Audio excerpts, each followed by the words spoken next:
Sa bawat isinilang, deserve nila ang magkaroon ng birth certificate o pagkakakilanlan kung sino sila, saan sila nagmula, sinong magulang nila.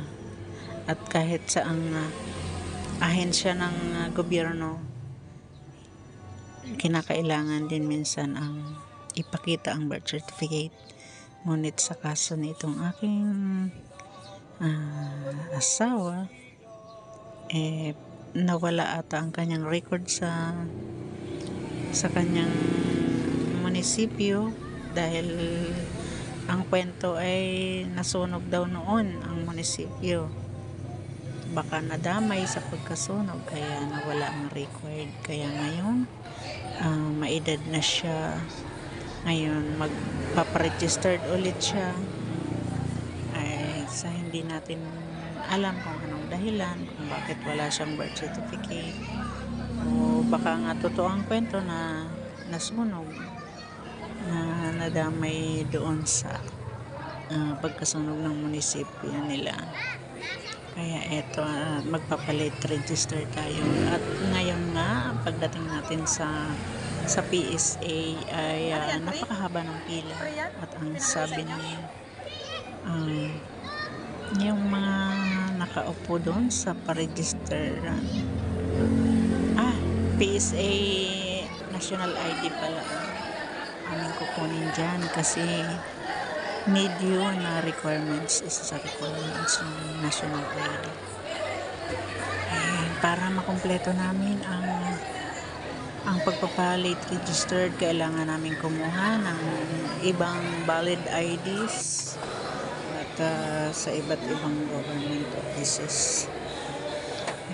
Pagdating namin dyan sa PSA ay napakahaba ng pila at 11:30 na kami nang nakarating at sabi pa sa amin ang mga nag-i-scan doon ng identity ay napakaraming nakapila. Kami daw ba'y maghihintay o babalik na lang? Sabi ko naman, hindi kami pwedeng magpabalik-balik dahil nga nakita niya naman ang kalagayan, naka-wheelchair. Binubuhat pa namin yan para isakay din sa wheelchair at bubuhatin ulit namin. At para isakay ulit dun sa sasakyan. Yan. Sa laki naman ba naman ng asawa ko na yan, napakabigat niyang buhatin. Ayan, kalahati lang po ang katawan ko sa katawan niya. Siyempre pipilitin natin buhatin siya para makarating dyan. At ayan nga, binigyan na tayo ng form para makapag-fill up dahil kinulit ko din malayo ang uuwian namin kaya hindi pwede kaming bumalik na lang uli. Ayan, nakapasok na siya, pinapasok at ayan, after 3 hours ay nakapag-fill up na siya. Ayan, punta naman kami sa ibang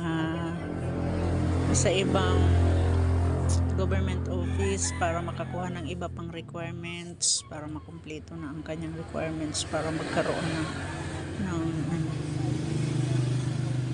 ayan, sana makumpleto na para magkaroon na siya ng birth certificate. Kaya kailangan natin yun habang tayo'y nabubuhay.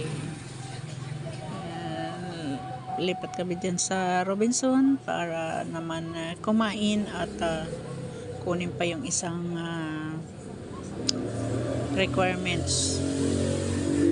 Ayan, pababa na tayo dyan kasi nagutom na nga ang madla sa tagal-tagal dun sa PSA. Nagutom na. Kaya yung oras na yun na nanghalian kami ay 3:00 pasado na. At ayan na, masyal-pasyal nga din siya. Pinasyal na rin namin kasi nandyan na rin lang. Madalang siyang makalabas kasi nga hindi nakakalakad, nasa bahay lang. Kaya kahit gutom, masaya naman siya dahil nakaikot-ikot siya dyan. Ayan, tagal na niyang nasa bahay, hindi nakakagala. Ayan, Hindi natin maigala. Yun nga, mabigat buhatin. Para isa kayo dyan sa wheelchair. At ayan, maaarkila pa tayo ng sasakyan bago siya makagala. Hindi naman tayo mayaman para mayat maya siyang igala. Malay mo balang araw ayan, tumama tayo sa loto. Makakapasyal siya lagi. Ayan, paki-subscribe na lang po itong ating YouTube channel para makatulong po dito sa aming PWD. Hindi pa po yan senior citizen. Bata pa po yan, 53 lang po yan. Ayan, tanging maitutulong nyo lang po, paki-subscribe na lang po ang aming YouTube channel. At ayan nga, nakakita kami ng Lotto outlet at nagustuhan niyang tumaya sa Lotto. At hanggang ngayon, hindi pa namin nakikita kung ano tumama. Hindi pa namin nare-review. Ayan. Sana naman pagtingin ko sa ticket namin, may tumama na kahit ilang numero lang. Ayan, para sa kanyang pangangailangan na may chamba. Ayan, tumataya nga. At sa kanya galing ang number na sinusulat ng anak ko. Siya namili ng number. Ayan. Sana'y pala rin. Ipagdasal niyo po kami palagi. Ayan, God bless po everyone. Ayan. Ayan, nasa 4th floor po kami dyan. Naghihintay kami ng magbukas yung elevator kasi overloaded ata. Ayan. Bababa na kami sa ground floor para kumain.